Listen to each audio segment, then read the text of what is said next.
Hi friends, నేటి కథల లోపల ఈరోజు ఒక కథ చెప్పుకుందామా గురువు. అలానే ఒక్కసారి చూడండి, సాయంకాల సమయంలో ఇంత చక్కటి వాతావరణము, మేఘావృతం, ఆకాశం మేఘావృతమై ఉండి చిన్న చిన్నగా గుబురు గుబురుగా చిరుజల్లు పడుతుంది. ఒకసారి తిలకించండి, ప్రకృతి ఎంత అందంగా ఉందో చూడండి మిత్రమా.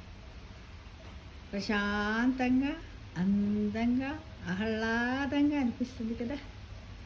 ప్రతి వారి కూడా బయటకు వచ్చి ఇలా చిరుజల్లులు పడ్డప్పుడు మనము ఆకాశాన్ని చూస్తూ భగవంతునికి మనం కృతజ్ఞతలు తెలియజేసుకోవాలి కదా. ఇక్కడ కూడా చూడండి, తొట్టి లోపల నా తులసమ్మ, నా తులసి మాత ఎంత బాగా లేచింది చూడండి మిత్రమా. ఈరోజు కథ ఏంటది? గురువు. గురువు అంటే అందరికీ తెలుసు. గురువు ఏం చేస్తాడు? అజ్ఞానం అనే చీకటిని తొలగించి మన జీవితానికి, అందరి జీవితాలకు మార్గదర్శకునిగా ఉండి మార్గాలను చూపేవారే గురువు అని అంటారు కదా. దాంట్లో ఆధ్యాత్మిక గురువు ఉంటారు, జీవిత గమనాన్ని క్రమశిక్షణ నేర్పే గురువు ఉంటారు. కాబట్టి మనం ఏమంటాం? మన తొలి గురువు ఎవరు? మన తల్లిదండ్రులని అందరికీ చెప్పుకుంటూ ఉంటాం కదా. భగవంతుడు కూడా అంటాడు కదా, నీ తొలి గురువు నీ అమ్మా నాన్న, నీ కన్న తల్లిదండ్రులే అని చెప్తాడు కదా. వాళ్ళే కదా ఆ తర్వాత మనం ఇలా పాఠశాలకు పోవాలని చెప్తాం, పంపిస్తారు. అక్కడి నుంచి అక్కడ ఉపాధ్యాయుడు, గురువు, వారు మనకు దగ్గరగా ఉండి ఇది మంచి చెడులు, ఇది మంచి ఇది చెడు, ఈ మార్గం ఇటువైపు వెళ్ళు ఇలా అని సంస్కార సాంప్రదాయాలను కూడా మనకు తెలియజేస్తారు. చీకటనే జ్ఞానం నుంచి వెలుగులోకి నడిపించేవారే నిజమైన గురువు. అంటే తల్లిదండ్రుల తర్వాత గురువు, పాఠశాల ఉపాధ్యాయుడు అన్నమాట. ఉపాధ్యాయులకు సంఘంలో, సమాజంలో ఎంత ఉన్నతమైన స్థానం ఉందో ఒక్కసారి ఆలోచించుకొని మన ఉపాధ్యాయులందరం భగవంతునికి శిరస వహించి నమస్కారాలు చేసుకుంటాం. ఓకేనా ఫ్రెండ్స్? ఇప్పుడు నీటి కథల్లో గురువు. కోడూరు గ్రామంలోని జ్ఞానోదయ పాఠశాలలో, కోడూరు అట, మామూలుగా అన్ని ఊర్ల పేర్లు ఉంటాయి కదా. ఒక పాఠశాలలో 6వ తరగతి చదువుతున్నాడు ఒక అబ్బాయి. పరీక్షల్లో ఎప్పుడు కార్తీక్ ఫస్ట్ ర్యాంకు తెచ్చుకునేవాడు. కాకపోతే అతడికి కాస్త అహంకారం ఉంది. చదివే వాళ్ళకు, తెలివే కుర్రలకు ఈగో బాగుంటుంది. అహంకారం అంటే గురువు చెప్పే మాటలను పట్టించుకునేవాడు కాదు, తానే గొప్ప అనుకునేవాడు. నాకు అన్నీ తెలుసు, ఇంకా గురువు దేనికి అని స్నేహితులతో అంటూ గురువు వినేటట్లు విర్రవీగేవాడు అనమాట. ఒకరోజు పాఠశాలకు 70 ఏళ్ళ వయసున్న శిల్పి అతిథిగా వచ్చాడు. శిల్పి అంటే ఎవరు? విగ్రహాలను తయారు చేసేవాడు. రాతి విగ్రహాలను కానీ, మట్టి విగ్రహాలను కానీ తయారు చేసేవాళ్ళ శిల్పి అంటారు. వజ్రం ఒక చేత్తో, పాత ఇనుప ఉలి మరో చేత్తో పట్టుకొని, పిల్లలు వీటిలో ఏది గొప్పది అని అడిగాడట. అతిథిగా పిలుస్తారు కదా అప్పుడప్పుడు పిల్లలకు, అది చెయ్యాలి, ఇంటరాక్షన్ చెయ్యాలని గురువులను పిలిచారన్నమాట. పిలిస్తే అతను ఏం చేశాడు? వజ్రాన్ని ఒక చేతిలో పట్టుకున్నాడు.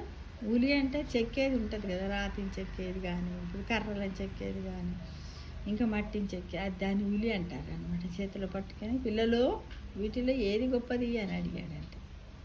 అడిగితే పిల్లలంతా ఒక్కసారిగా వజ్రమే గొప్పదని అరిచారట. కార్తీక్ తన తెలివితేటలు ప్రదర్శించే సమయం వచ్చిందని నీచి నిలబడి, తాత తాత వజ్రమే గొప్పది, అయితే ఇనుము ఎందుకు గొప్పదో కాదో చెప్పు చూద్దాం అన్నాడట. విద్యార్థులందరూ కార్తీక్ తెలివితేటలకు, సాహసానికి అబ్బురప్పుడు అందరేమో ఏది గొప్పదో ఏది గొప్ప అంటున్నాడు. వాడు ధైర్యంగా రేసి ఇలా చెప్పాడు అనమాట. ఆ మాటలకు శిల్పి చిరునవ్వు నవ్వి ఇనుప ఉలిని పైకెత్తి చూపించాడు. ఈ ఉలి లేకపోతే ఈ వజ్రము ఇలా మెరిసేదేనా? రాయిలా పడి ఉండేది కదా అన్నాడు. కార్తీక్ ఆ మాటలను ఊహించలేదు, ఆలోచనలో పడ్డాడు. జ్ఞానము వజ్రము లాంటిది, గురువు ఆ వజ్రాన్ని మెరిపించే ఉలి లాంటి వాడు అన్నాడు శిల్పి. కార్తీక్ ఆ సమాధానం నచ్చలేదా అనుకున్నాడు వాడు మనసులో. తాతగారు పుస్తకాలు ఉన్నాయి, మొబైల్ ఫోన్లో అన్నీ దొరుకుతున్నాయి, అరచేతిలో ప్రపంచ జ్ఞానం ఉంది, మరి గురువు అవసరం దేనికి? మళ్ళీ అడిగాడు కార్తీక్. ఎందుకంటే వీడు ఏది వీనికి అహంకారం ఎక్కువ కదా, అంతా నేనే గొప్ప, గురువుకేం తెలుసు, ఇప్పుడు అందరూ అనుకుంటారు, సెల్ ఫోన్ పెట్టుకుంటారు, అందరూ అంటారు నీకు వంట వచ్చా అమ్మాయి అని ఎవరైనా అడిగితే నాకు వచ్చు. ఎలా వండుతావమ్మా అంటే యూట్యూబ్ ఉంది, గూగుల్ తల్లి ఉంది అంటారు కదా. ఏదైనా కథ చెప్పమన్నా అంటారు. ఈ రోజుల్లో ఇవ్వరాలా అడిగారు. మనం చిన్న ఉన్నప్పుడు పక్కింట్లోకి వెళ్ళి అడిగేవాళ్ళం అనమాట.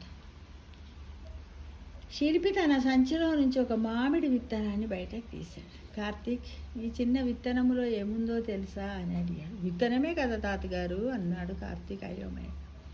కాదు, ఇందులో ఒక పెద్ద చెట్టు దాగి ఉంది. కొమ్మలు, ఆకులు, పండ్లు అన్నీ ఇందులోనే ఉన్నాయి. కానీ నేల, నీరు, వెలుతురు లేకుండా ఈ విత్తనం మొలకెత్తుతుందా అన్నాడు శిల్పి. లేదు తాతగారు, కార్తీక్తో పాటు పిల్లలంతా ఒక్కో గొంతుతో చెప్పారు. అందరికీ తెలుసు అనమాట, విత్తనం భూమిలో పెట్టాలంటే నేల కావాలి, నీళ్ళు కావాలి, వేడి వెలుతురు కావాలి, అందరికీ తెలుసు. సరిగా చెప్పారు. పుస్తకము, ఫోను నీకు జ్ఞానం ఇస్తాయి నిజమే, కానీ ఆ జ్ఞానాన్ని జీవితంలో ఎలా ఉపయోగించాలో ఎవరు నేర్పుతారు? మళ్ళీ అడిగాడు శిల్పి. గురువు. పిల్లలంతా ఒకే గొంతుతో అరిచారు, గురువు గురువు అని అరిచారు. ఈ మాటలు కార్తీక్ గుండెని తాకాయి. తలదించుకున్నాడు. ఆ రాత్రి కార్తీక్కు నిద్ర పట్టలేదు. తాను ఎన్నోసార్లు గురువును చిన్నచూపు చూశాననే విషయం గుర్తొచ్చింది. తరగతిలో మాట్లాడకుండా ఉండాల్సిన సమయాల్లో వాదించిన సందర్భాలు గుర్తొచ్చాయి. మరుసటి రోజు తెల్లవారగానే కార్తీక్ గురువుగారి వద్దకు వెళ్ళి చేతులు జోడించి నమస్కరించాడు. గురువుగారు, ఇప్పటి వరకు మీరు పాఠాలే చెప్తారని అనుకున్నాను. నా తెలివితేటలే గొప్పవని విర్రవీగాను. కానీ నిజం తెలిసింది. మీరు నాకు జీవితాన్ని చదవడం నేర్పుతున్నారు. మీతో అలా వ్యవహరించినందుకు మన్నించండి, క్షమించండి అని కాళ్ళ మీద పడ్డాడు. ఎవరు పడ్డారు? కార్తీక్. ఎందుకు పడ్డాడు? అంతా నాకే తెలుసని గురువును లెక్క చేయకపోగా అమర్యాదగా ఉంటుండే కదా. అందుకు ఎవరి ద్వారా తెలుసుకున్నాడు మరి అబ్బాయి అంటే శిల్పి అనే ఒక తాతగారి ద్వారా. ఈ ఎగ్జాంపుల్స్ ద్వారా.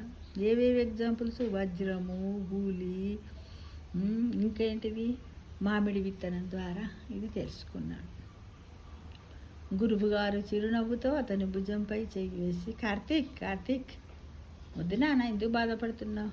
పిల్లలపై గురువుకి కోపం ఉండదురా నాన్న కార్తీకు అన్నాడు. పిల్లలు బాగుపడాలని ప్రతి గురువు కోరుకుంటాడు. ఏమని కోరుకుంటాడు? ఇంకా గురువుని మించిన శిష్యుడు కావాలని కూడా కోరుకుంటారు నాన్న. నేను నేర్పిన విలువలను నువ్వు గౌరవించి నీ జీవితంలో పాటిస్తే అదే నాకు తృప్తి అన్నాడు. అదే నాకు తృప్తి, అదే నాకు గొప్ప సంపద, ఎన్నో కోట్లు సంపాదించినంత విలువ అన్నాడు. అలానే ప్రతి ఉపాధ్యాయుడు కూడా మధ్యతరగతి కుటుంబంలోనే మధ్యతరగతి జీవితాన్నే గడుపుతూ ఉంటాడు, మిడిల్ క్లాస్. కానీ ఒక్కరోజు కూడా బాధపడు ఉపాధ్యాయుడు. ఎందుకోసం తెలుసా? నేను ఎలా బ్రతికితే ఏంటి, నేను చదువు చెప్పిన పిల్లలు ఎంతో ఉన్నత స్థానంలో ఉన్నారు. వాళ్ళు సంపాదించింది నా సంపాదన కాదా? నా అవసరాలకి ఇది సరిపోతుందిగా అనుకుంటాడు. వాళ్ళు రిటైర్డ్ అయిన ప్రతి ఉపాధ్యాయులు కూడా అనుకుంటారు మిత్రమా. కాబట్టి మీరు కూడా అందరూ అనుకోండి. అలా అనుకుంటే మనం ఎల్లవేళ తృప్తిగా మనము సంఘంలో, మనము జీవితంలో చేసిన ఉద్యోగం, ఉపాధ్యాయ వృత్తికి మనం ఎంతో గర్వంగా పేరు ప్రతిష్టలు మనలో మనమే మెచ్చుకునేటట్టుగా ఎంతో ఎదిగిన వాళ్ళం అవుతాం. కాబట్టి ప్రతి ఉపాధ్యాయుడు కానీ, ప్రతి కన్న తల్లిదండ్రులు ఏమనుకుంటారు? పిల్లలు నాకంటే చాలా బాగా బతకాలి, నేను ఇలా కష్టపడుతున్నాను, మా వాడు కష్టపడకూడదు అని ఈ రోజుల్లో చాలామంది పిల్లలను వాళ్ళ స్థాయికి మించిన చదువులు చదివిపించి వాళ్ళను అమెరికా, ఆస్ట్రేలియా, లండన్, కెనడా ఎన్నో వేరు విదేశాలకు పంపిస్తూ తాను మాత్రం వృద్ధాప్యంలో బాధపడుతూ వాళ్ళ ఫోన్కి ఎదురు చూస్తూ బ్రతుకుతున్న జీవులు, ప్రాణులు లాంటి తల్లిదండ్రులు ఎందరో మిత్రమా కదా. అలానే ఉపాధ్యాయుడు కూడా ఏమనుకుంటాడు? తనను మించిన శిష్యుడు కావాలని కోరుకుంటాడు. కానీ ఏదన్నా ఒక శిష్యుడికి తను చెప్పేటప్పుడు కొత్త విషయాలు చెప్పడానికి, ఈ పుస్తకంలోని కాక ఇంకెక్కువ విషయాలు చెప్పడానికి ప్రయత్నిస్తూనే ఉంటాడు. రోజెన్నో కొత్త విషయాలను కూడా చెప్తాడు, ఆవిష్కరణలు చెప్తూ ఉంటాడు మిత్రమా. కాబట్టి తండ్రి, గురువు ఎల్లప్పుడూ కూడా మన మదుల్లో ఉండాలి. వాళ్ళ గురించి మనం అప్పుడప్పుడు జ్ఞాపకం చేసుకోవాలి. వీలుంటే దగ్గర ఉన్నటువంటి గురువులను, మనకు చదువు చెప్పిన వారిని కలవడానికి ప్రయత్నం చేయాలి. కానీ మన ఫోన్ కాల్ గురించి ఎదురు చూస్తూ ఉంటే మన తల్లిదండ్రులను మాత్రం బాధ పెట్టొద్దు నాన్న. ఎందుకంటే మీ అవసరాల పూర్తి, మీ జీవిత విధానాల కోసం ఎక్కడో ఉన్నారు. కానీ వాళ్ళను ప్రతిరోజు పలకరించడానికి, అప్పుడప్పుడు వచ్చి చూసిపోవడానికి ఇక్కడ ఉన్నటువంటి తల్లిదండ్రులకు ప్రేమతో, అనురాగంతో 2 మాటలు, 2 బుక్కలు మీరు పెట్టినప్పుడే మీ జీవితానికి ఒక సార్థకత ఏర్పడుతుంది. ఇటు తల్లిదండ్రుల రుణము, అటు గురువుగారి రుణాన్ని తీర్చుకుని చక్కగా సుఖ సంతోషాలతో భగవంతునికి దగ్గరికి పోవడానికి రథం మనకు సిద్ధంగా ఉంటుంది. ఇందులో ఏ ఒక్కటి తక్కువ చేసినా రథం రావడానికి సమయం పడుతుంది. ఎందుకంటే మనం చేసిన పాపకర్మలే రేపు మనకు రిటర్న్ గిఫ్ట్గా వస్తాయి. అవే ఎందుకు వస్తాయి, ఎలా వస్తాయి అని మనం అనుకుంటారు. మనం మాట్లాడే ప్రతి మాట కూడా ఈశ్వరుడు వింటున్నాడు అనే విషయాన్ని మనం మర్చిపోవద్దు. మన జీవితానికి ఐసీయూ ఎవరు? ఈశ్వరుడే. మళ్ళీ మనం కన్న పిల్లలే మనకు ఐసీయూ. ఇప్పుడు వెనుక మనం చూస్తూనే ఉంటారు, ఎన్నో కథలు మనకు తెలుసు.